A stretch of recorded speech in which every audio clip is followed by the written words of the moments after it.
Welcome back everyone. Sorry about the long delay between, like I said, I've been working and I haven't been able to record properly and I haven't really had the time or the quiet situation. In fact, there's going to be lots of noise probably going in the background, maybe. You might hear people talking maybe intermittently, so sorry about that. And yes, I started on the PlayStation 2 browser screen. I'm sorry about that as well. That renderware doesn't even appear for like a split second. I don't even know why they probably putting that up like that. So yeah, I'll just be continuing from where I left off.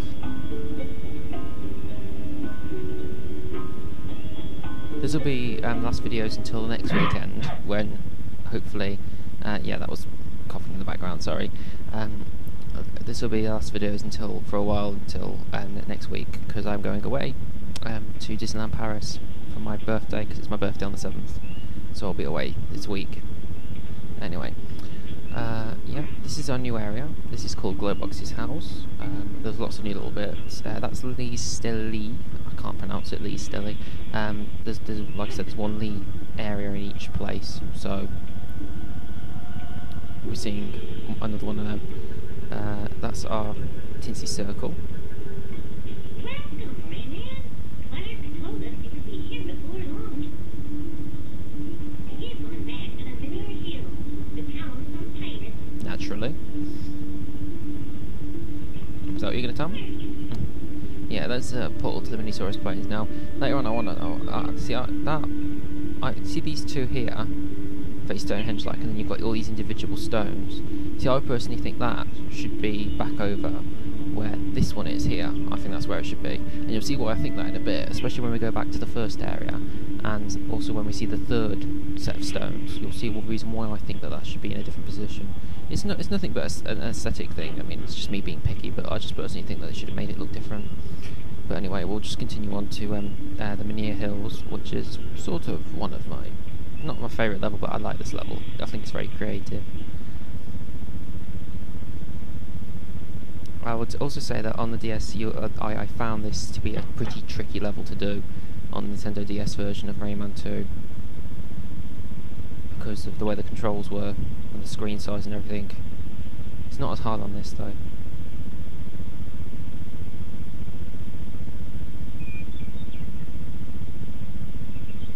Hey, be careful! This place is guarded by a walking shell. A walking shell? It's going to contain it by tiring it out. Thanks for the tip. No problem. Now go grin somewhere else. Yeah, these walking shells, you'll be seeing them a little bit from now on. They run towards you once they see you, and you sort of run away from them. If they hit you, they cause you damage and they'll disappear, so just sort of let it follow you, and then after a while, it stops.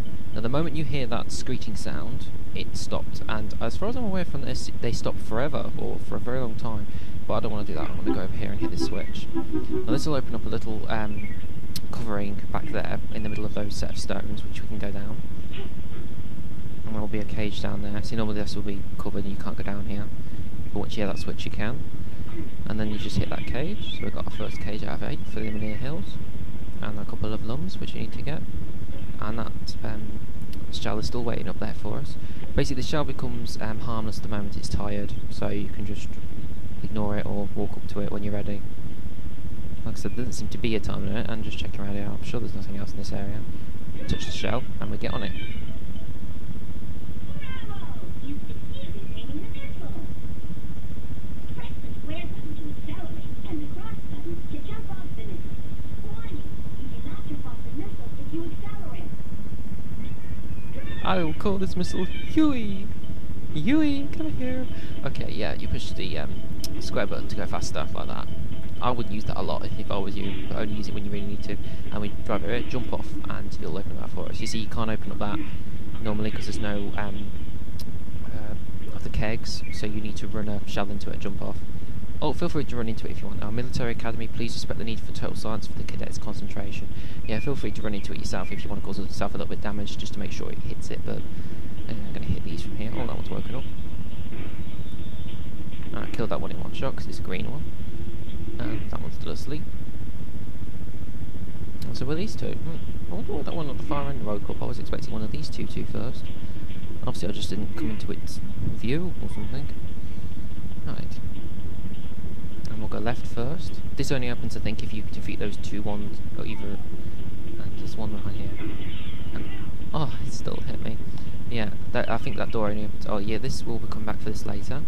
That'll come important later. And there's a cage here which we can open. Yellow lump. Yeah, sorry, I'm coughing. Yeah, I think that door only opens if you defeat a couple of the pirates. I don't think you have to defeat the 2 green ones, just the 2 on the chairs.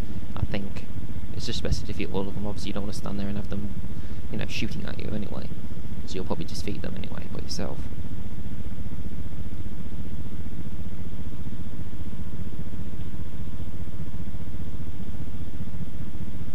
Been catching up on Catrononus' videos, watching Devil May Cry 3, which is great because I've not got that far in that one, unfortunately, quite shamefully. Even on just easy mode I find it challenging, and watching more Spyro 3, which is always awesome. Coming in with random comments, making myself sound like I know everything about the game, which I'm sure she thinks, you know, oh, your MX2 is being really smarmy, coming out with those comments, you know, saying, oh, you can flame the people in the race tracks. But yeah, we have to come up here, and hit that. If you can hit it, I always have trouble with this one because of the angle. There we are, because that's the way it is. But yeah, those purple mushrooms, you can jump on them and bounce. You might not get that straight away because you might forget that was the particular one you bounced on in the fairy glade right at the beginning. So yeah, this one notices you earlier on. Once again, just run around in a circle, tame it. The moment it stops, you can just run right into it and you'll get on it. Right, this is where things get a little bit more tricky. So we actually got to keep running for a long while. Once if it hits anything, you'll die. Right, you can go to the left. There's only health lumps there. You need this yellow lump in order to obviously complete the stage 100%. So unless you really need health and you've already got that yellow lump, stay to the right. Or if you find the left easier, and just basically avoid all these little things that pop out of the ground. Yeah, this part was really hard on the DS. I think it was just the controls, and I was just running into everything because I couldn't turn fast enough, or I was turning too sharply. Right, here, if you stay on the shell and drive up here and then jump off just now, you can save yourself having to come down here and pick up a keg and carry it up there, especially since it takes a little while longer. Right, in here is a little thing we can't do right now, this thing. There's a torch, and that will come in useful. We'll see what we can do with that later. There's a sign over here, I'll read again.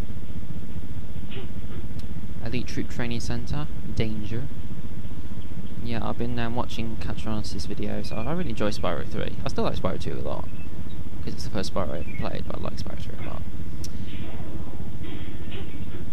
I just remember little nitbits about it. I hate her though because she's making me want to bloody buy these games again. And I've already got loads of games to this generation I've got to buy. Cutscene.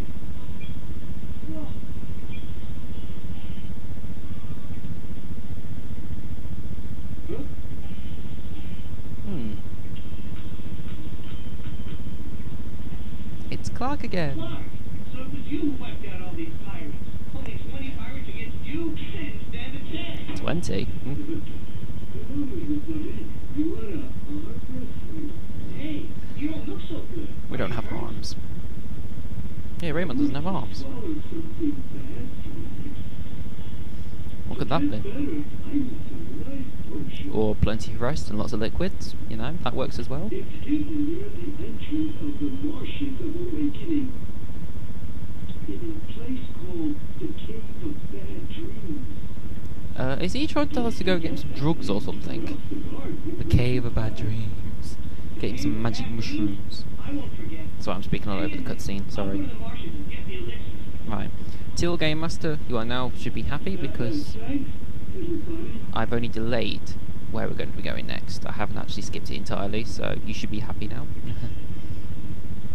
And I said I only followed the instructions of the game just to make a change, to be honest, because I'm fed up of doing it the normal way. But we'll have to come here anyway. I'll have to see how well I do. Yeah, I'm obviously going to be saving because I think this one's a near perfect run, apart from some of my stupid talking bits when I'm playing the game automatically and should be saying more stuff about the game and should be shutting up during the cutscenes, but you know, I can't resist. Besides, I love comments during the cutscenes, they're fun. I love it when Catrononus does them. Right, okay, I'm going to stop this video around about now and then I'll see you in the next one.